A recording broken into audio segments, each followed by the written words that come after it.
ሁላችሁም ሊቃውንተ ቤተክርስቲያን ካህናት፣ ለአገልግሎት ከኔ ጋር እዚህ የተገኘ ወንድሜ መላከ ሰላም ቀሲስ ወንደሰን በቀለ፣ ወንድሞች ዲያቆናት፣ የሰንበት ትምህርት ቤት አባላት፣ ወንድሞችና እህቶች ከሩቅም ከቅርብም ተሰብስባችሁ ከመልአኩ ቅዱስ ገብርኤል በረከት ከሰለስቱ ደቂቅ ሕይወት የበዓል ሁሉ ባለቤት በዓላት ሁሉ ባለቤት ከሆነው ከእግዚአብሔር ደግሞ የቸርነቱን እጅ መዘርጋት ለማግኘት በዚህ መቅደስ የተገኛችሁ ምእመናን፣ ምእመናት፣ አባቶች፣ እናቶች፣ ወንድሞች፣ እህቶች፣ ሕፃናት እስከ ሞት ድረስ በወደደን በመድኃኒተ ዓለም በኢየሱስ ክርስቶስ ፍጹም ፍቅር እንደምን አደራችሁ?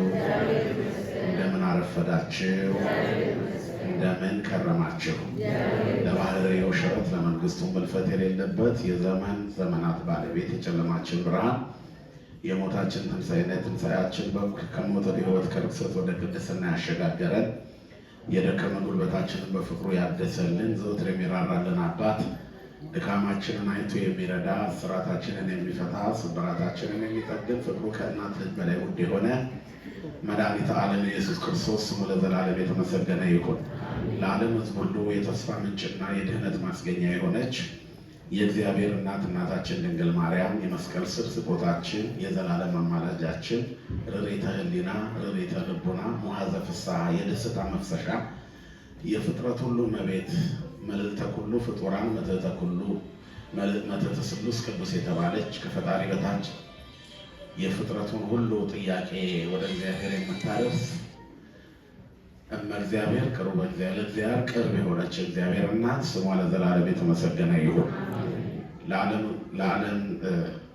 በዓለም ሁሉ ሳሉ ከዓለም ያልነበሩ ለእግዚአብሔር የተለዩ እግዚአብሔር ያከበራቸው ጻድቃን፣ ሰማዕታት፣ ቅዱሳን መላእክት፣ ሰማያውያን ረቂቃን እንደየክብራቸውና እንደየሞገሳቸው ክብርና ምስጋና ይድረሳቸው። እንኳን ለሊቀ መላኩ ለቅዱስ ገብርኤል በዓል በሰላም አደረሳችሁ። በፖስት ካርድ ብታረጉት ይሻላል እንደዚህ ከምትደረግ ነው የሚባለው። እንኳን አደረሳችሁ በድጋሚ። የማትችሉ ሞክሩት። እንኳን አደረሳችሁ።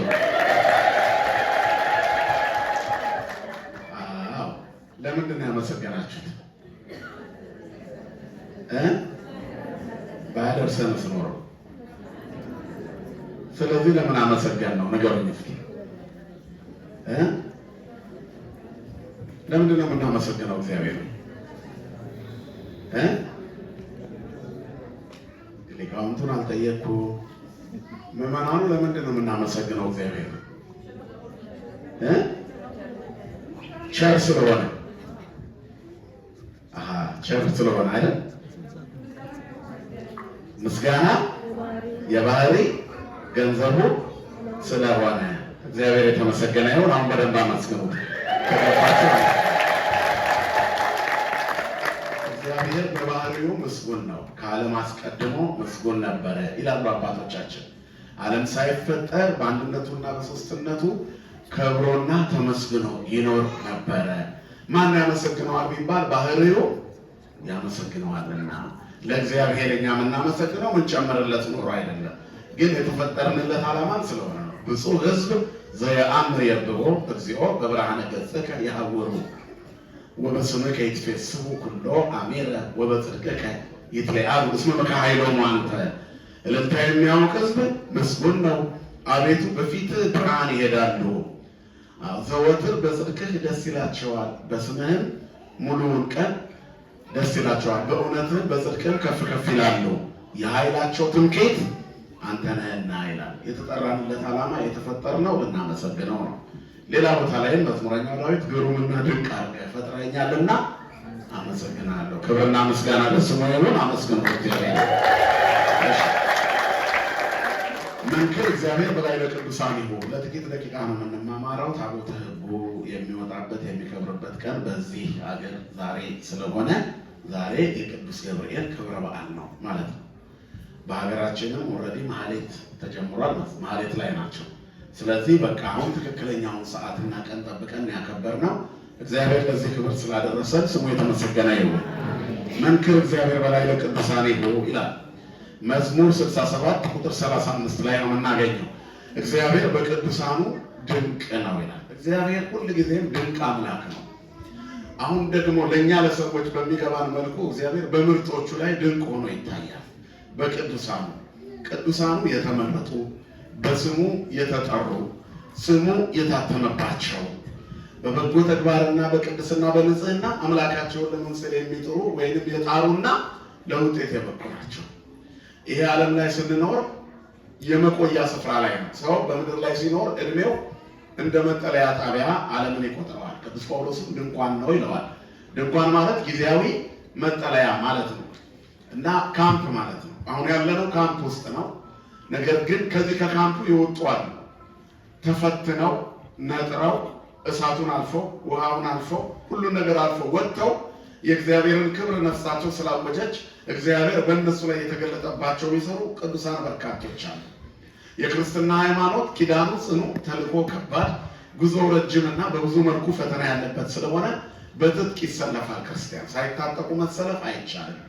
ያለ ትጥቅ የሚሰለፉበት አይደለም፣ በዝንጋታም የሚመለከቱት አይደለም ይላሉ አባቶቻችን። ስለዚህ በዚህ ዓለም ላይ ስንኖር ብዙ መከራ አለብን። መከራውን ሁሉ ስናልፍ ደግሞ የእግዚአብሔር እንሆናለን እና የጸና ኪዳን ባለቤቶች ነን። ከባድ ተልእኮች ተሸክመናል። ምክንያቱም በተኩላ መካከል እንደ በጎች ተልከናል። እንደ እባብ ልባሞች እንደ ርግብ ደግሞ ምን መሆን አለብን? የዋሆች መሆን አለብን። ይህንን አልፈው የሄዱ ናቸው ቅዱሳኑ። በእነዚህ ላይ እግዚአብሔር ድንቅ ነው ይላል። በተመረጡት ላይ፣ ዓለምን በካዱት ላይ፣ ከእሳት ጋር በተጋፈጡት ላይ፣ ከሰይፍ ስለት ካመለጡት ጋር አምነው በሞቱት ላይ እግዚአብሔር ምንድን ነው? ድንቅ ነው። መንክር እግዚአብሔር በላይ ቅዱሳን ያለማቋረጥ በሚያመሰግኑት ላይ እሳታውያን በሆኑ መላእክት ያለማቋረጥ በምስጋና በሚኖሩት ዘወትር የልዑልን መንበር በሚያጥኑ እስራ አርባዕቱ ካህናተ ሰማይ ላይ እግዚአብሔር ድንቅ ነው። ክብርና ምስጋና ለስሙ ይሁን። ስለዚህ እግዚአብሔር በምርጦቹ ላይ ምንድን ነው ማለት ነው? ድንቅ ነው። እንግዲህ ዛሬ እግዚአብሔር የከበረባቸውና ድንቅነቱ የታየባቸው ሁለት ቅዱሳንን እናከብራለን፣ ሰዎችና መላእክትን። ከሰማያውያን ወገን ቅዱስ ገብርኤል ይከብራል። በምድራውያን ወገን ከሰዎች ዘንድ ደግሞ ሰለስቱ ደቂቅን እናከብራቸዋለን። መልአክ የሚስብ እምነት ያላቸው ወደ እሳት መልአክ የሚጠራ ክርስቲያኖች በዚህ ዓለም ላይ ስንኖር ምስጋናችን፣ ኑሯችን፣ የአገልግሎታችን ፍሬ በቅዱሳን መላእክት የምንታጠር ሊያደርገን ያስፈልጋል። ሰው ማለት ቅዱሳን መላእክት የማይለዩት ነው። አብረውት የሚጠብቁት አቃቤ ያለው ማለት ጠባቂ ያለው ማለት ነው። ለዚህ ነው በወንጌል ላይ ያችን ፍሬ ያጣባትን በለስ መጥቶ ምንድን ነው ያላት? የወይኗ አትክልት ጌታ ካቻምና መጣው ቅጠል ብቻ፣ አምና መጣው ቅጠል ብቻ፣ ዘንድሮም ቅጠል ብቻ ናት፣ ቁረጣት፣ ለምን መሬቱን ታጎሳቁላለች ይላል። ከዚያ በኋላ ምንድን ነው ያለው? የወይኑ ጠባቂ ይላል እንዲጠብቅ የታዘዘው የተቀጠረው ሰው ጌታዬ ሆይ ለሚቀጥለው ዓመት ካላፈራች ትቆርጣታለህ፣ በደንብ ፍግና ማዳበሪያ ሰጥቼ ፍሬ እንድታፈራ አደርጋታለሁ አለ። ያቺ በለስ የሰው ልጅ ሰውነት ናት። ፍሬ ሊያፈራ ያቃተው የኔና የናንተ ሰውነት፣ ቅጠል ብቻ የሆነ ማንነታችን፣ ነጠላ ለባሽ ክርስትና፣ ውስጣችን ጥቀርሻ የሆነ ስንዘምር የምንታይ ውስጣችን በእርግማን የተሞላ ከምርቃቱ ይልቅ እርግማኑ ውስጣችንን ያከሰለው እንደ ባለጸጋ መቃብር ላያችን ያማረ ውስጣችን የከሰለ እኛንን ፍሬ ማፍራት ያቃተን ቅጠል ብቻ የሆንን ላያችን ብቻ የተዋበ ውስጣችን ያልጸዳ ለእግዚአብሔር ባልተመቸ መንገድ ላይ የቆምን በክርስትናው ላይ በነፍሳችን ላይ ድራማ የምንሰራ በማስመሰል የሚጸደቅ የሚመስለን መጽሐፍ ቅዱስን በሕይወታችን ሳይሆን በፍላጎታችን የምንተረጉም እግዚአብሔር ከዚህ ይሰውረን ሁላችንን። ስለዚህ ያቺ በለስ እኔና እናንተ ነን፣ ፍሬ ማፍራት ያቃተን፣ ቅዳሴ ብቻ ወደ ሥጋው ደግሞ ያልደፈርን፣ ሁል ጊዜ መዝሙር ብቻ አገልግሎት ብቻ፣ ነገር ግን እኛ ያልተገለገልንበት እኛ ያልተሰበክንበትን ስብከት የምንሰብክ የማንኖረውን ሕይወት የምንናገር በሌሎች ሰዎች ሕይወት ላይ የምንፈርድ የራሳችንን ሕይወት ያልከረከምን እኛንን ቅጠል ብቻ ለሚያዩን ሰዎች ፍጹም የበቃን ነገር ግን ውስጣችን በብዙ ጉድለት የተሞላ በየቤታችን የምንሸከመው መስቀል የተሰጠን ነገር ግን የሌላውን ሰው መስቀል የምናነሳ የራሳችንን መስቀል መሸከም አቅቶን የሰው መስቀል የምናከብር የሰው መከራ የምናከብር እኛንን ቅጠሎች ከራሳችን ይልቅ ሌላውን የምናይ ከመንፈሳዊነታችን ይልቅ ስጋዊነታችን የሚያሸንፈን ሲመቸን ብቻ እግዚአብሔር ቤት የምንመጣ የምንማረው ትምህርት በሕይወታችን ለውጥ ያላመጣ ልጆቻችን እኛን እየመሰሉ ጭራሽ የሚቀጥለው ትውልድ አስጊ ሁኔታ ላይ እንዲደርስ ምክንያት የሆነ እኛንን ቅጠል ብቻ ያለን በለስ። ስለዚህ ማን ያስፈልገናል? ፍግ የሚሰጠን ማዳበሪያን ያደርገን የሚቆጠቁጠን መልአክ ያስፈልገናል። እስመ ለመላእክቲሁ ይእዝዞሙ በእንቲአከ ከመ ይቀቡከ በኩሉ ፍናዊከ ወበእደዊሆሙ ያነሥኡከ ይላል። መላእክቱን ስላንተ ያዛቸዋልና በመንገድ ሁሉ ይጠብቁ ዘንድ በእጆቻቸውም ያነሱሃል በእንቅፋት እንዳትሰናከል። ያንስ ላዕለ ተኩላ ወከይሲ ትጽያ ወትከይድ አንበሳ ወከይሲ አንበሳውን ከይሲውን ታሸንፈዋለህ።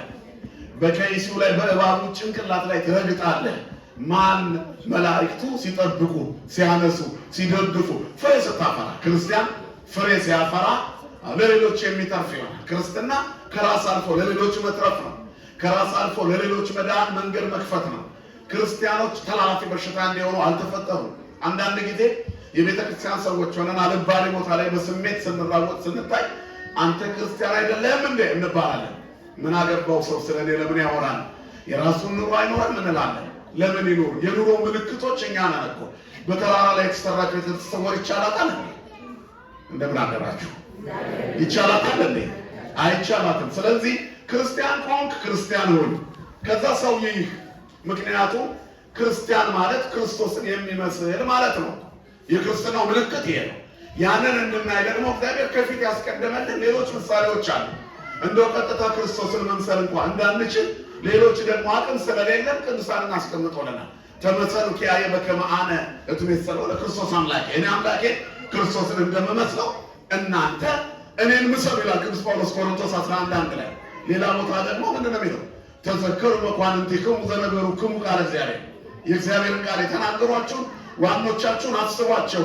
ወእንዘ ትሬእዩ ሰናየ ግዕዞሙ ወመጻእቶሙ ተመሰሉ በሃይማኖቶሙ፣ የሕይወታቸውን ፍሬ ኑሯቸውን፣ ትህትናቸውን፣ ቅድስናቸውን ጎንበስ ብለው የሚሄዱበትን መንገድ ሁሉን ይዘው እንደሌላቸው የሆኑበትን የእነሱን መንገድ እያያችሁ ኑሯቸው፣ በእምነት ምሰሏቸው። ሰው እያደገ ሲሄድ ዝቅ ይላል። እየበዛ እየሰፋ ሲሄድ ትህትና ይኖረዋል። እግዚአብሔር በረከቱን ሲያበዛለት ጎንበስ ይላል። የቅድስናው ምልክት ማጎንበስ እኮ ነው። ፍሬ የተሸከመች ዛፍ እና ምንድን ነው? በእውቀት የተሞላ ሰው አንድ ናቸው። አንገታቸው ምን ያደርጋሉ? ዘንበል ያደርጋሉ። ክርስቲያን እንደዚህ ነው። በቤተ መቅደስ ውስጥ ያደገ ፍሬ የሚያፈራ ነው። ደግሞ ለማደግ አቃቤ መልአክ ያስፈልገዋል። ውሃ አጠጣታለሁ፣ እኮተኩታታለሁ፣ ማዳበሪያና ፍግ እሰጣታለሁ፣ ፍሬ ታፍራ አትቁረጣት ያለው የእግዚአብሔር መልአክ ነው። የለመነልን እንዳንቆረጥ እንዳንቀጠፍ ፍሬ ሳናፈራ እንዳንጓዝ በመንገዳችን ብልሽት እንዳይገጥመን የነገ የዘላለም ሕይወታችን የቀረው ዘመናችን ተሻግረን የምንኖረው ኑሮ እንቅፋት እንዳይገጥመው እኛ ክርስቲያኖች ይህ ዓለም የምንታይበት እንጂ ዘላለም የሚያኖረን ዓለም ውስጥ አይደለም ያለነው። ተሻግሮ መኖር ነው ክርስትና። ክርስቲያኖች ተሻግረው ይኖራሉ። እዚህ የተሰበሰብነው መቅደሱን የሞላ ነው። በረዶውን ስሆን አቋርጠን በጣም ስጋት ባለው መንገድ ነርተን የመጣ ነው።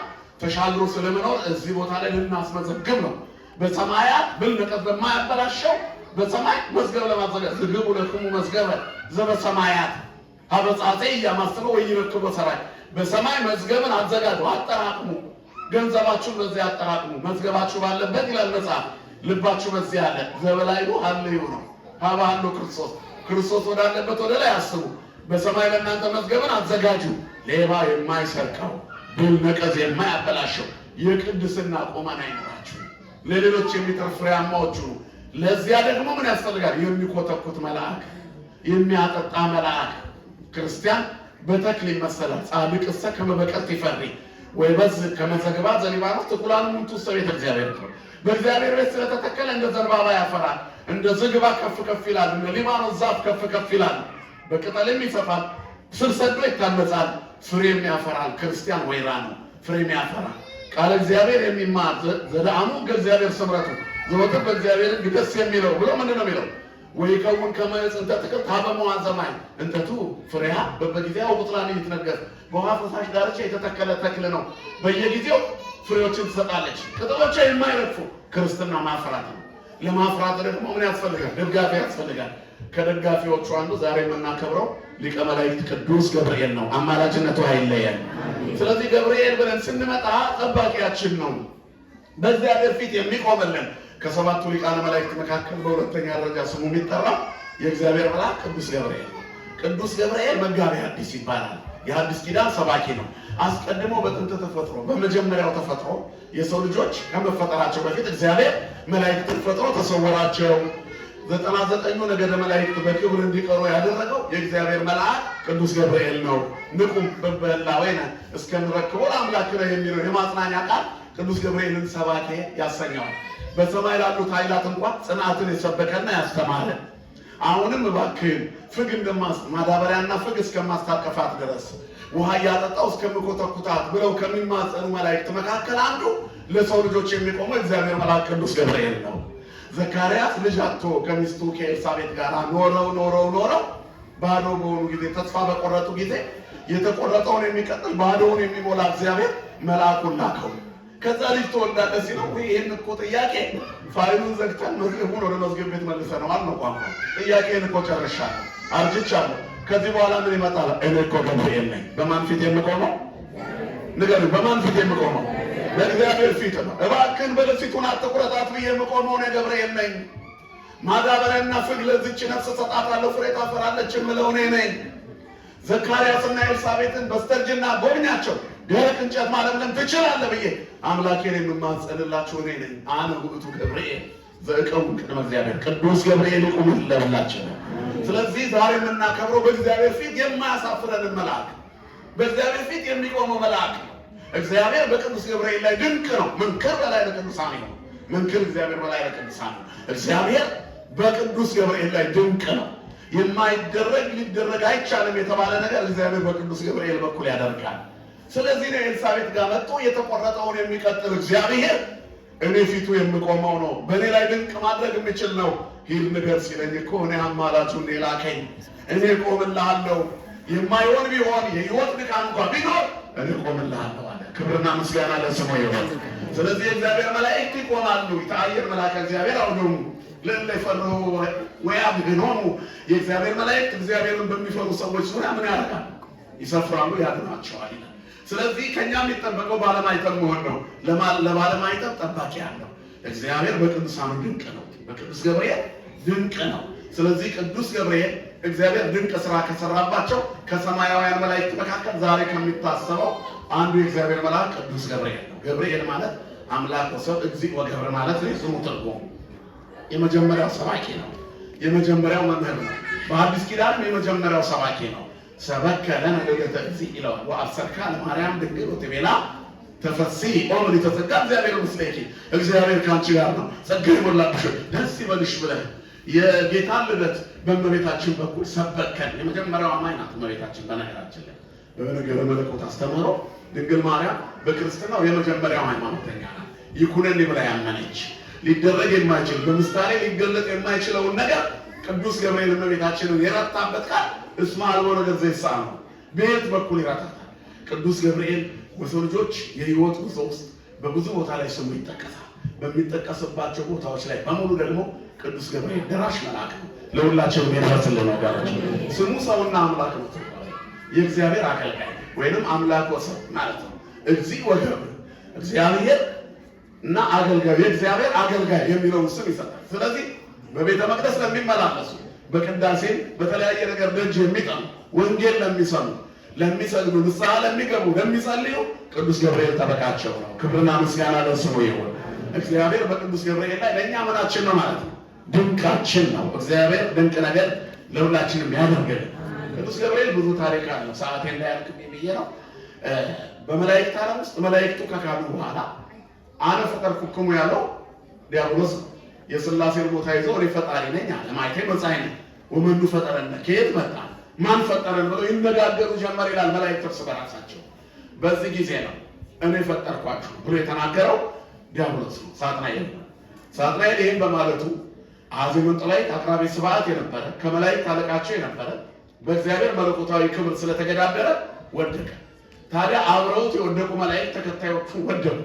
ሌሎቹ ነገደ መላእክት ግን ከየነገዶቻቸው እንዳይወድቁ ቅዱስ ገብርኤል ተነስቶ ንቁም በበህላዌነ እስከንረክቦ ለአምላክነ፣ የመጀመሪያው በመላእክት ዓለም ፍጥረት እንዳይጠፋ ስብከትን የሰበከ እግዚአብሔር በእሱ ላይ ድንቅ ነገር ያደረገበት መልአክ ቅዱስ ገብርኤል ነው። በረከቱ በሁላችን ላይ ይደርብን፣ አማላጅነቱ አይለየን። ወበእንተዚህ ይደልወው ከመይጹር ዜናሃ ለማርያም አዩላን መላእክቱ እግዚአብሔር ሰው እንደሚሆን ክብሩ ይገለጥ ዘንድ እንደሚገባ መስበክ የሚችል ማሳመን የሚችል ሰማያት ካሉት ኃይላት ልዩ ተሰጥኦ ያለው የእግዚአብሔር መልአክ ነውና ሂድና ይወርዳል ይወለዳል ብለህ እኔ እንደምወለድ ንገራት ለተመረጠችው ለገሊላዊቷ ብላቴና ንጽሕት ክብርት ለሆነች ድንግል ተብሎ ተላከ። ስለዚህ ነገር ቅዱስ ገብርኤል ይገባዋል ተባለ። ቅዱስ ገብርኤል በእኛ ቤተክርስቲያን እኛ ኦርቶዶክሳውያን በቀን ውስጥ ቢያንስ አንድ ጊዜ ስሙን ሳንጠራ አንውልም። አቡነ ዘበሰማያት ሳይደግም የሚውል ክርስቲያን አለ የለም። ስለዚህ አባታችን ካለ በኋላ በመልአኩ በቅዱስ ገብርኤል ሰላምታ እመቤቴ ሆይ ምን እልሻለሁ። በቃ ቅዱስ ገብርኤል በአዲስ ኪዳን ጉዞ ውስጥ ማስረጃችን ነው። ለእመቤታችን ስግደት እንደሚገባ ማስረጃችን ነው። ለእመቤታችን ሰላምታ እንደሚገባ ጸሎተ ማርያም ሰላም ለኪ እንደሚገባ ቅዱስ ገብርኤል ማስረጃችን ነው። የብስራት ጸጋ የተሰጠው አብሳሪ መልአክ ነው። በሃይማኖት ለጸኑ ሰዎች እግዚአብሔር ብስራትን ይሰጣልና ቅዱስ ገብርኤል በሕይወት ጉዞ ውስጥ የታመኑ ሰዎች በየትኛውንም መከራ ካለፉ በኋላ የሚሰጣቸው ጸጋ ከፍ ያለ ነው። በመላእክት ዓለም ውስጥ ምንም ነገር ሳይታይ ምንም ነገር ሳይዳሰስ የሚጨበጥ ነገር ሳይኖር ሳጥናኤል ታላቁ መልአክ እሱ ነበርና ፈጠርኳችሁ ሲል ይሄንን ጥሶ አልፎ የፈጠረንማ ሌላ ነው እንጠብቀዋለን የሚል ጽናት እንደ መስበክ ያለ ታላቅ ኃይል የለም። በዚህ ኃይል ውስጥ ተጉዟልና አሁንም ከሚያስተናክለው ዓለም ብዙ አማራጭ ነገር በሰጠው ዓለም ውስጥ አይ እግዚአብሔር ይሻለኛል ሊተሰብ ተሪው እግዚአብሔር ይይሰንዲ ለኔ ግን ወደ እግዚአብሔር መቅረብ ነገር እንዴት ይሻለኛል ይላል ዳዊት። ስለዚህ እግዚአብሔር ይሻለኛል ብሎ ይሄንን ዓለም ንቆ ለሁሉም ነገር ጊዜ ለእግዚአብሔር ለሰጠ ሰው መጨረሻ ላይ ብስራት ይሰጠዋል። የምስራች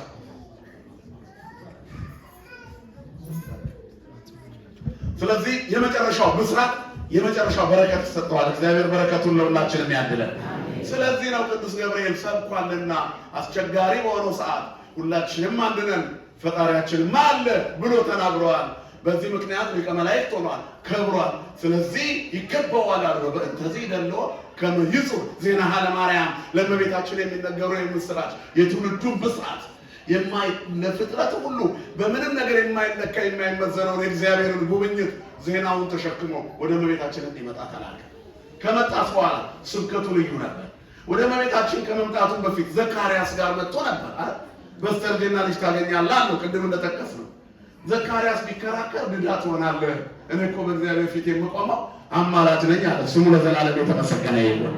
ከዚያ በኋላ ወደ እመቤታችን ግን ሲመጣ ደጋግማ ብትከራከረውም እንደ ጥሩ ጠያቂ ብትሞግተውም እሱም እንደ ጥሩ መምህር ለመመለስ ሞክረው ግን የሚመልሰው ማስረጃ አጣ። አሁን የእመቤታችንና የዘካርያስ ይለያያል። ዘካርያስ እኮ የሚሰብከው ስብከት ነው ለአንተ ይሆንልሃል የተባለው። አብርሃምና ሳራን በስተርጅና እግዚአብሔር ጎበኘ። እግዚአብሔር በመጨረሻ ዘመናቸው የጎበኛቸው ሰዎች በመጽሐፍ ቅዱስ ውስጥ ብዙ አሉ። አንጻራዊ ነው ንጽጽር። ስለዚህ እስራኤላውያን በምድረ በዳ ከደረቅ እንጨት ድንጋይ ላይ ውሃ ፈለቀ፣ ከበረሃው ላይ መና መገበ፣ ደመና ጋረደ የተባለ እግዚአብሔር አሁን በሕይወት አላችሁ፣ ስለዚህ ከእናንተ ልጅ ይገኛል ብሎ ቢናገር አብርሃምና ሳራን በስተርጅና ጎበኘ የተባለ እግዚአብሔር አንተ ቤት ሊገባ ነው ሲባል እየተረከ ያለውን ትረካ እየሰበከ ያለውን ስብከት እንዴት ቤት ሊሆን ይችላል? ይሄ ሊሆን አይችልም ማለት። በዚህ ምክንያት ምን ተባለ? እስከሚወለድ ድረስ አትናገርም ተብሎ ወጣ። ይሄ እንደ መቅሰፍትም አይደለም፣ ምልክት ነበረ። እመቤታችን ዘንድ ሲመጣ አንዳንድ ሊቃውንት ወይንም የመጽሐፍ ቅዱስ አዋቂ ነን ባዮች ወደ እመቤታችን ሲመጣ ቅዱስ ገብርኤልና ወደ ኤልሳቤጥ ሲመጣ አዳልቷል። ዘካርያስን በአንድ ጥያቄ ወዲያውኑ ዱዳ አደረገው። እመቤታችን ደጋግማ ጠይቀው ምንም አላላትም። እንዴት ብሎ ይበላት? በምን ማስረጃ ይንገራት? ድንግል በድንግልና ጸንሳ በድንግልና ትወልዳለች ተብሎ አልተጻፈም። ሰላምታ ሲያቀርብላት እንዲህ ያለ ሰላምታ አይገባም አለች። እሷ ቅዱሳት መጻሕፍትን እያነበበች ያደገች ናት በቤተ መቅደስ። እናቴ ዮሐንን ያሳተ አሁንም አንቺ የተባረክሽ ነሽ እያለ ሊያስተኝ ነው። ስለዚህ የሰላምታ ለኔ አይገባም ብላለች። ይገባሻል፣ አንቺ ከሴቶች የተለየሽ ነሽ፣ ከአንቺ የሚወለደውን ብሩክ ነው ነገራት። በዚህ ጊዜ እንዘ ኢየአምር ብእሴት ወንድ አላውቅም አለች። አረጋዊ ዮሴፍ እንዳባቷ ጠባቂዋ ተንከባካቢዋ ባደራ የተቀበላት አረጋዊ ነው፣ እንደሌላ አይደለም። የሰጡትን ካህናቱ ንሳ ካላሰናበትን አትንካ ብለውታል።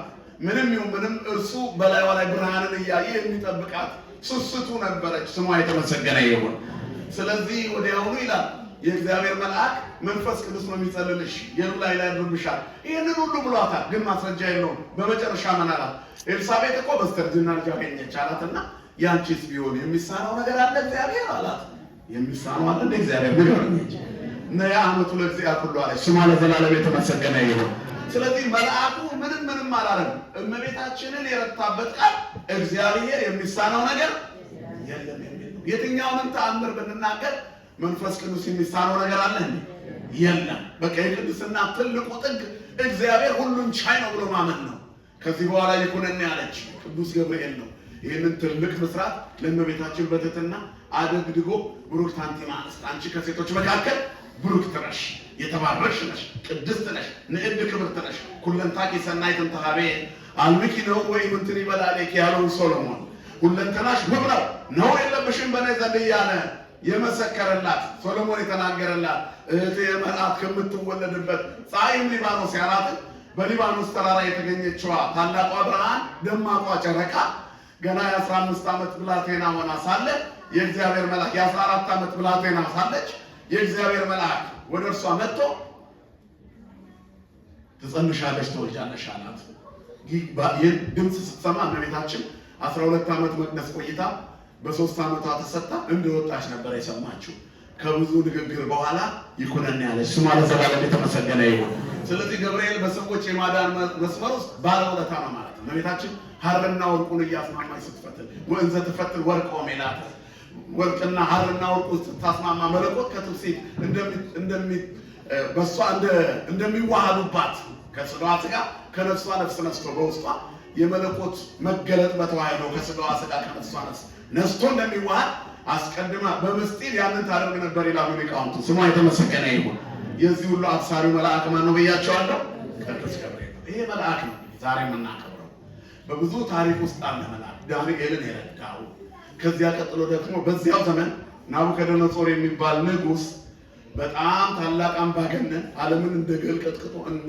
ሰማቅ ልጦ የገዛ በዛ ዘመን በብዙ ሀገሮች ላይ ንጉስ የነበረ የሚተካከለው የሌለ ስሙ ባለ ግርማ ሞገስ የሆነው ታላቁ ንጉስ ናቡከደነጾር መጨረሻ ላይ መመለክ ፈለገ በጣም ግዙፍ የሆነ 60 በ6 የሆነ ግዙፍ ቁመት አሰራ ዱራ በተባለ ሜዳ ላይ በዚህ ጊዜ ከኢየሩሳሌም ከነዋያተ ቅድሳት ጋር ተማርከው የሄዱ የፈለሱ ልጆች ነበሩ ሰለስቱ ደቂቅ ይባላሉ ሶስቱ ወጣቶች ናቸው እነዚህ ሶስቱ ልጆች ትንንሽ ልጆች በዚያ ሲኖሩ በቤተ መንግስት በእንክብካቤ ጮማ እየቆረጡ እንዲበሉ ተፈትነው ነበር ነገር ግን እግዚአብሔር በእነሱ ላይ ድንቅ ነው መንክር እግዚአብሔር በላይ ለቅዱሳን ይሁን ጮማ ከቆረጡት ይልቅ እነሱ ጥሬ እየቆረጠሙ የጾሙት ፊታቸው ወዛ ይላል ክብርና ምስጋና ለአምላካችን ይሁን የሚያምርብን ገንዘብ ስላለን አይደለም የምንዋበው ስለለበስን አይደለም የምንዋበው የዚህን ዓለም እህል ስለበላን አይደለም ውበታችን ክርስቶስ ነው ክርስቶስን የለበሰ ባይለብስም ለብሷል ውበቱ ያማረ የተዋበ አቡነ ገብረ መንፈስ ቅዱስ በምድር ላይ አንድም ቀን ልብስ አልለበሱም ምግብ አልበሉም ውሃ አልጠጡም ምንም አልቀመሱም 562 ዓመት ልብስም አልለበሱም ነገር ግን እግዚአብሔር መላ ሰውነታቸውን በፀጉር ልብስ ሞልቶ ገጹ ሙሉ ፊቱ ከፀሐይ የሚያበራ አድርገው እንዲኖሩ አደረጋቸው ማን ይመስገን መንክር እግዚአብሔር በላይ ለቅዱሳን ይሄን ለእግዚአብሔር የሚሳነው ነገር አለ እንዴ የለም ስለዚህ በቅዱስ ገብርኤል ላይ እግዚአብሔር ድንቅ ነው አሁን እንግዲህ አራተኛው የእግዚአብሔርን ልጅ ይመስላል ተብሎ እስኪነገር ድረስ የእግዚአብሔር መልአክ ከሰማያት ወረደ ነው የሚለው ትንቢተ ዳንኤል ምዕራፍ 3 የተሰራው ትልቅ ግዙፍ ጣዖት ነበር ይሄን ጣዖት ሁሉም ሰው ሲያመልክ አናመልክም አሉ በጾም የተፈተኑ የታረሙ በጸሎት የተጉ በባቢሎን ውስጥ ቢኖሩም እግዚአብሔርን የሚያመልኩ በስደት ውስጥ ቢሆኑም የሀገራቸው ወዝ ያለቀቃቸው የሀገራቸው በረከት ያራቃቸው የሀገራቸውን ኑሮ የሚኖሩ የሀገራቸውን አምላክ የሚያመልኩ እግዚአብሔር ቦታ ብንቀይር ከኛ የማይለይ ነው ክብርና ምስጋና ለስሙ ይሁን ለእግዚአብሔር ምድር በመላን ዓለምን ወኩሎሙ ለነብሩ ውስጤታ ምድርና ሁሉዋ እግዚአብሔር ነው ዓለምን በውስጡ ያለው እግዚአብሔርን በዚህ ወስነናል ስንመጣ ብቻችንን የመጣን ቪዛ ስናገኝ ብቻችንን ነበር ማንንም ከጎናችን የለም ግን እኛ ያላየነው ማን ነበር ከኛ ጋር ድንቅ አድራጊው እግዚአብሔር ከኛ ጋር በብዙ የህይወት መከራ ውስጥ አልፈን እዚህ ተቀምጠናል ብቻችንን ነው ማን ስላለ ነው ከኛ ጋር አንዳንዶቻችሁ የህይወት ታሪካችሁን ተርኩ ብትባሉ መኖራችሁ ተአምር ይሆንባችኋል እኔ እኮ በዚህ ቀን ሞቼ ነበር የምትሏቸው ከሞት ጫፍ ላይ የተመለሳችሁባቸው የህይወት አጋጣሚዎች ብዙ ናቸው። በእነዚህ መንገዶች ውስጥ ሁሉ ያተረፋችሁ ማን ነው? እግዚአብሔር ነው። እኛ ባናይ እንኳን እርሱ የሚያይ፣ በእምነት አይናችን ደግሞ በደንብ የምናየው። በስጋ አይን ልናይ አልቻልም፣ ነገር ግን በመንፈስ ከኛ የማይለይ ምሉ በኩል ነው። ክብርና ምስጋና ለስሙ ይሁን። አይኖቹ በስፍራ ሁሉ ናቸው፣ ክፎችና ደጎችን ይመለከታሉ። ሁሉን ማየት ይችላል። በሁሉ ቦታ አለ፣ የሌለበት ቦታ የለም። በሁሉ የሚገኝ ምሉ በኩል ነው። እግዚአብሔር በቤታችን በክብር ይገለጥልን ወገኖች። ስለዚህ ሁሉን ማድረግ የሚችለው አምላክ አለ። አገር ብንቀይርም አንክደውም አሉ ሰለስቱ ደቂቅ። ዱራ ሜዳ ላይ የተዘጋጀውን ጣዖት ህዝቡ ሁሉ ሲሰግድ፣ እነሱ ግን እምቢ አሉ። እምቢ ለእግዚአብሔር። እሺ ወበልዎ ለእግዚአብሔር ወእንበ በልዎ ለሰይጣን። ቀረቡ አለ እግዚአብሔር ወይ ቀረባክሙ። እግዚአብሔርን እሺ በሉት፣ ሰይጣንን ግን ምን በሉት ይላል መጽሐፍ? እምቢ በሉት። ለሚባላው ዓለም እምቢ፣ ለሚናከሰው ዓለም እምቢ፣ ለዝሙቱ እምቢ፣ ለዘረኝነቱ እምቢ፣ ለሐሜቱ እምቢ፣ ለተንኮሉ እምቢ በሉ። ለቅድስናው እሺ፣ ለቅዳሴው፣ ለሰዓታቱ፣ ለማህሌቱ፣ ለምስጋናው፣ ለጸሎቱ፣ ለንስሐው፣ ለስጋው ደግሞ ምን እንበል ወገኖች? እሺ ክብራችን እርሱ ነው፣ ልብሳችን እርሱ ነው፣ ሞገሳችን እርሱ ነው። ክርስቶስ ኢየሱስ ልበስዎ ለእግዚእነ ኢየሱስ ክርስቶስ ወይታሃልው ፍትወተ ሥጋክሙ። ክርስቶስ ኢየሱስን ጌታን እርሱን ልበሱት እንጂ ምኞቱ ቢፈጸም ለስጋ አታርጉም ማለት ነው። ስጋው ደግሞ ተቀበሉ ማለት ነው። ቅዱስ ጳውሎስ ሌላ ቦታ እንደውም የተጠመቃችሁ ሁሉ ማንን ለብሳችሁታል ይላል? ክርስቶስን ለብሳችሁታል፣ ቆርባችኋል ማለት ነው። እኛ የምንለብሰው ብርድ የማያሳልፈው ልብሳችን እርሱ ነው። ወበቀ ብለን የማንቀነሰው፣ አነሰ ብለን ላዩ ላይ የማንደርብበት ንጹሕ ልብሳችን ከሰማያት የወረደ የሕይወት እንጀራ ተበልቶ የማይጠገብ ተጠጥቶ ለዘላለም ነፍስን የሚያረካ እውነተኛው ምግባችን፣ ልብሳችን፣ ክብራችን፣ ጌጣችን እርሱ ነው። ክብርና ምስጋና ለስሙ ይሁን። ስለዚህ የምናመልከው አምላክ ከዚህ እሳት ያወጣናል። አሁንም ብዙ የኑሮ እሳቶች አሉ፣ እግዚአብሔር ያወጣል። በጣዖቶቻቸው የሚመኩ ምንድን ነው? ይተሃፈሩ ወይሰሩ ኩሎሙ እለ ይሰግዱ ለግልፎ ወእለ ይትመክዑ በአማልክቲሆሙ ይላል። በአማልክቶቻቸው የሚመኩ፣ በጣዖቶቻቸው የሚመኩ፣ አማልክቶቻቸውን የሚከተሉ እነሱ ክፉዎቹ ለዘላለም ይፈሩ ይላል። ናቡከደነፆር ሊያፈር እግዚአብሔርን ያመለኩት ሊከብሩ ተዘጋጁ። እለ ይሰግዱ ለግልፎ ወእለ ይትመክዑ በአማልክቲሆሙ፣ በአማልክቶቻቸው የሚመኩ ለጣዖት የሚሰግዱ ይተሃፈሩ ኩሎሙ፣ እነዚህ ሁሉ ይፈሯል። እግዚአብሔር ማሳፈር ይችላል። አስገባሪዎቻችንን፣ ክፉዎችን፣ አሳዳጆቻችንን አሳፍሮ እኛን ከፍ ያደርጋል። እግዚአብሔር ጠላቶቻችንን የሚበቀልበት መንገድ በማጥፋት አይደለም፣ እነሱ እኛን በማንገስ ያሳያቸዋል። ሞታችንን በሚመኙ ፊት ወአጽሐድከ በቅብር ርእሰየ በአንጻሩ ሙለል ላይ ሳቂው፣ በጠላቶቼ ፊት ለፊት ራሴን በዘይት ምን አደረክ ይላል? ቀባሁ ይላል። ክብርና ምስጋና ለስሙ ይሁን። አላችሁ ግን ደስ ያጨብጭቡ። አንድ ያጨብጭቡ።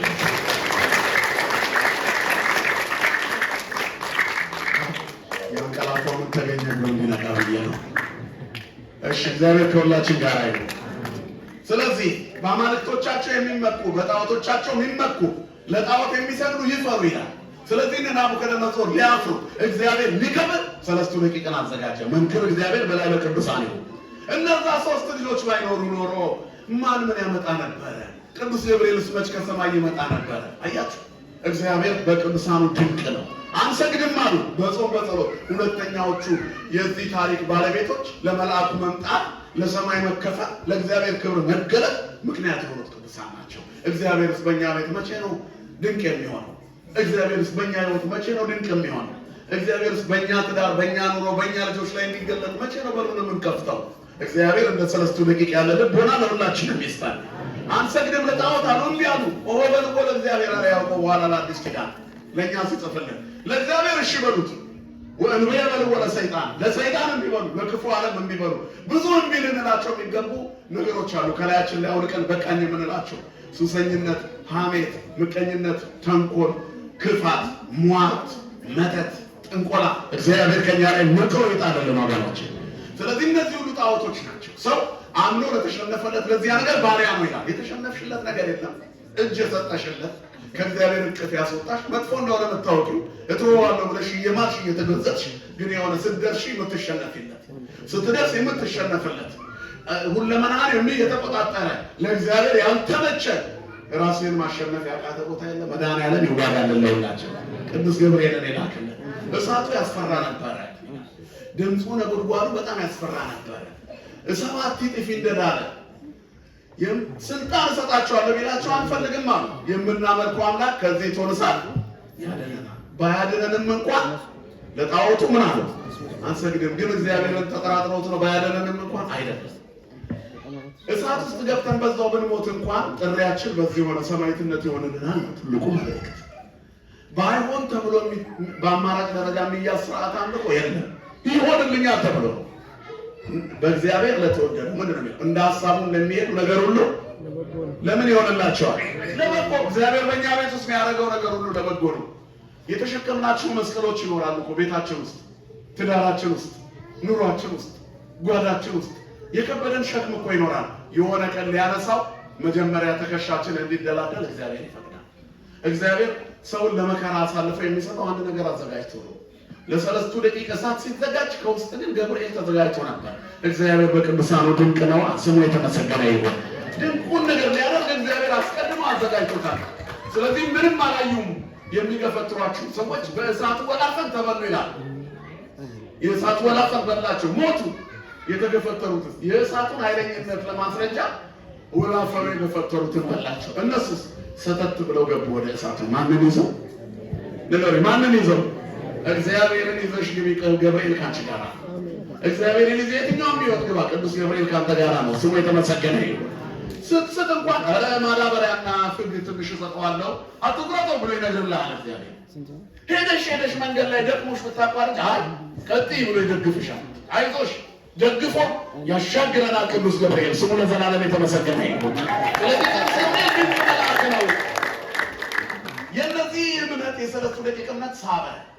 የሥላሴን ድምፅ ከላይ የሚጠራ የመላእክቱን ክብር ከላይ የሚስብ እምነት ሊኖረን ያስፈልጋል። ቅዳሴያችን፣ ጸሎታችን፣ ምህላችን፣ ልመናችን፣ መንፈሳዊ ቁጭታችን መልአክ ከኛ ጋር እንዲቆም ካላደረገ በተሳሳተ አይምሮ ውስጥ ነው የምናመልከው ማለት ነው። ሰባራ መስዋዕት ነው እየሰዋን ያለ ነው።